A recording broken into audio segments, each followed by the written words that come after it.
గుసగుస. విశ్వసనీయత అంటే తనదేనని తెగ ఊదరు కొడుతుంటారు ఏపీ ముఖ్యమంత్రి జగన్. పదే పదే దాని గురించి వెల్లవేస్తూ మాట తప్పను మడమ తిప్పును అంటుంటారు. అయితే తీరా రానున్న ఎన్నికల్లో టికెట్ కేటాయింపుల దగ్గరకు వచ్చేసరికి ఆయన యూటర్న్ తీసుకుంటుండటం వైసీపీ నేతలకే షాక్ ఇస్తుందట. అవసరానికి మనుషులను వాడుకుని వదిలేయడమేనా జగన్ విశ్వసనీయత అని పార్టీ వర్గాలు అసహనాన్ని వ్యక్తం చేస్తున్నాయి. 2009లో ఆయన రాజకీయ ప్రస్థానం మొదలైనప్పటి నుంచి అదే తతంగా నడుస్తూ ఉండడం ఫ్యాన్ బ్యాచ్ కి మింగుడు పడ్డం లేదంటున్నారు.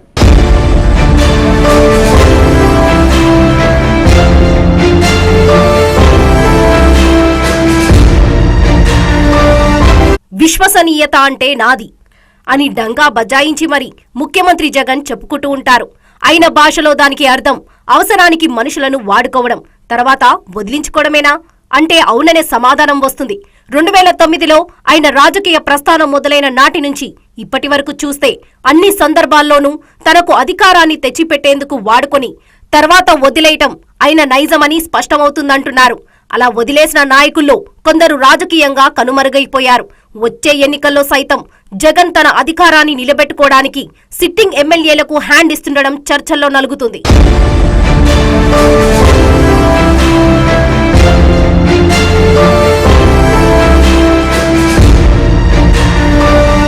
నియోజకవర్గాల సమన్వయకర్తల మార్పు పేరుతో పదుల సంఖ్యలో సిట్టింగ్ ఎమ్మెల్యేలకు పక్కన పెట్టేస్తున్నారు వైసీపీ అధినేత.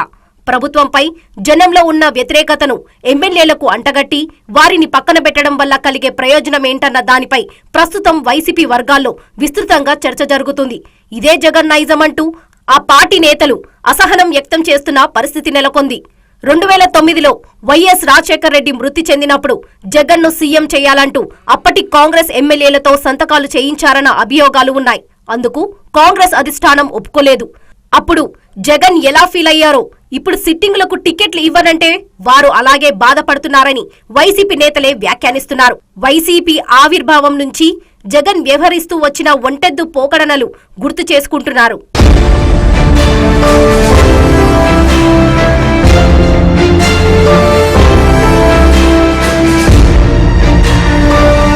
ఉమ్మడి చిత్తూరు జిల్లాలో మదనపల్లి నుంచి 2014లో వైసీపీ ఎమ్మెల్యేగా డాక్టర్ దేశాయ్ తిప్పారెడ్డి ఎన్నికయ్యారు.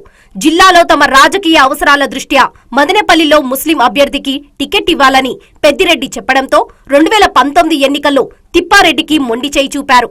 రాజంపేట లోక్సభ నియోజకవర్గ పరిధి అసెంబ్లీ స్థానానికి ముస్లిం అభ్యర్థిని బరిలోకి దించాలనుకుంటే మదనపల్లిలోనే కాదు రాయచోటిలో కూడా ఆ పని చేసుండొచ్చు. రాయచోటిలో తనకు అవసరమైన వ్యక్తి ఉండడంతో అక్కడ కాదని మదనపల్లిలో తిప్పారెడ్డిని తప్పించారట పెద్దిరెడ్డి. తిప్పారెడ్డి వైసీపీ స్థాపనకు ముందు నుంచే జగన్ కు మద్దతుగా నిలిచారు. 2014లో వైసీపీ తరపున గెలిచిన ఎమ్మెల్యేలో కొంతమంది బయటకు వెళ్లిపోయినా అయినా మాత్రం జగన్ వెంటే ఉన్నారు. అయినా 2019లో టికెట్ లేదని జగన్ చెప్పేశారు. ఆ పరిణామంతో తిప్పారెడ్డి రాజకీయంగా కోలుకోలేదు.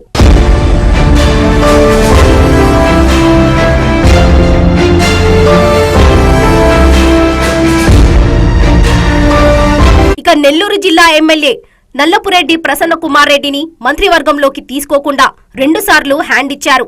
మార్కాపురంలో 2014లో వైసీపీ తరపున ఎమ్మెల్యేగా గెలిచిన జంకే వెంకట్రెడ్డికి 2019లో టికెట్ దక్కలేదు.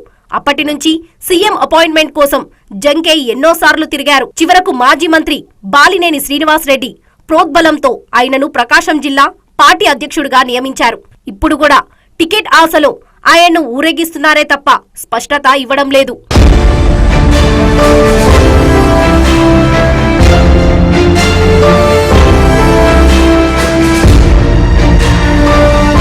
జగన్ కోసం టీడీపీని టార్గెట్ చేస్తూ మంగళగిరి ఎమ్మెల్యే ఆల రామకృష్ణారెడ్డి ఆర్కే ఎక్కని కోర్టు మెట్లు లేవు. జగన్ ప్రత్యర్థులపై కేసులు వేసి వారు న్యాయస్థానాల చుట్టూ తిరిగేలా చేశారు. రామకృష్ణారెడ్డిని గెలిపించండి, ఆయన్ను మంత్రిని చేస్తానంటూ మంగళగిరిలో జనం సాక్షిగా జగన్ ప్రకటించారు. ఆ ఎన్నికల్లో ఆర్కే గెలిచారు. కానీ 2019, 2022 మంత్రివర్గాల మార్పు సమయంలోనూ పదవి దక్కలేదు. ఇప్పుడు ఏకంగా ఎమ్మెల్యే సీటు కూడా లేకుండా చేశారు. ఆర్కేనే పార్టీలోకి తీసుకువచ్చిన గంజి చిరంజీవిని ఇప్పుడు మంగళగిరి అభ్యర్థిని చేశారు.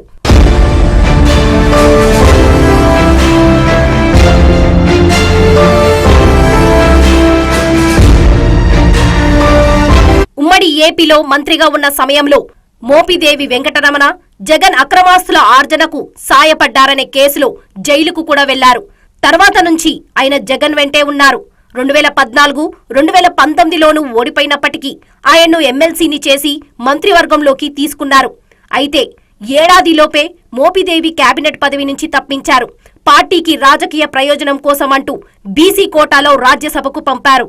అయిష్టంగానే రాజ్యసభకు వెళ్లిన మోపిదేవి కనీసం తన సొంత నియోజకవర్గం రేపల్లెలో పార్టీ బాధ్యత ఇవ్వమని పట్టుబడితే చివరకు ఆ అవకాశమిచ్చారు.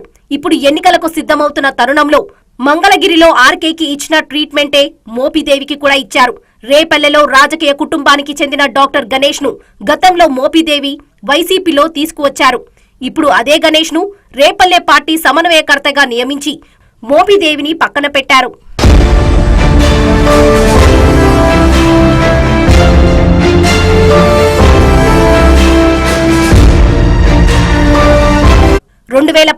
ఎన్నికల ముందు అడిగిన వారందరికీ ఎమ్మెల్సీలుగా అవకాశం ఇస్తామంటూ హామీలిచ్చిన జగన్ 2019 తర్వాత అధికారంలోకి రాగానే అసలు శాసన మండలినే రద్దు చేయాలంటూ తీర్మానం చేసి కేంద్రానికి పంపారు.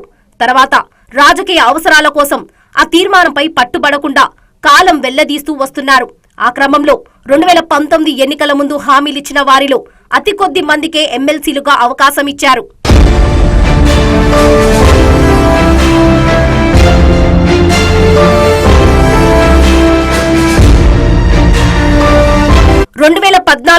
వైసీపీ తరపున పూతలపట్టులో ఎమ్మెల్యేగా గెలిచిన డాక్టర్ సునీల్ కుమార్ కు 2019లో టికెట్ దక్కలేదు. టీడీపీ నేతలకు సునీల్ అమ్ముడు పోయారంటూ వైసీపీ నేతలు చెప్పారనే కారణంతోనే ఆ నిర్ణయం తీసుకున్నారు. టికెట్ ఇవ్వకపోయారు కానీ నాపై ఇలా నింద వేయడాన్ని తట్టుకోలేకపోతున్నా, నేను చనిపోవాలని నిర్ణయించుకుంటున్నానంటూ 2019 మార్చిలో సునీల్ సెల్ఫీ వీడియో విడుదల చేయడం సంచలనమైంది. అప్పట్లో ఆయన జగన్ కలిసేందుకు లోటస్ పాండ్ చుట్టూ తిరిగిన అపాయింట్మెంట్ దక్కలేదు. ఓసారి జగన్ కాన్వాయ్ ముందుకు వెళ్లిన భద్రతా సిబ్బంది ఎమ్మెల్యే అని కూడా చూడకుండా పక్కకు పంపేయడం అప్పట్లో చర్చనీయాంశమైంది.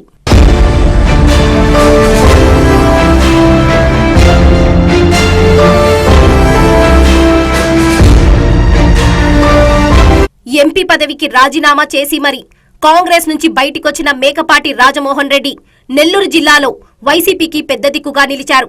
2014లో ఎంపీగా గెలిచి ఢిల్లీలో వైసీపీకి నాయకత్వం వహించారు. 2019 ఎన్నికల సమయంలో ప్రత్యేక హోదా డిమాండ్తో మరోసారి ఎంపీ పదవికి పార్టీలోని మిగిలిన ఎంపీలతో కలిసి రాజీనామా చేశారు. కానీ 2019లో ఆయనకు జగన్ టికెట్ ఇవ్వలేదు.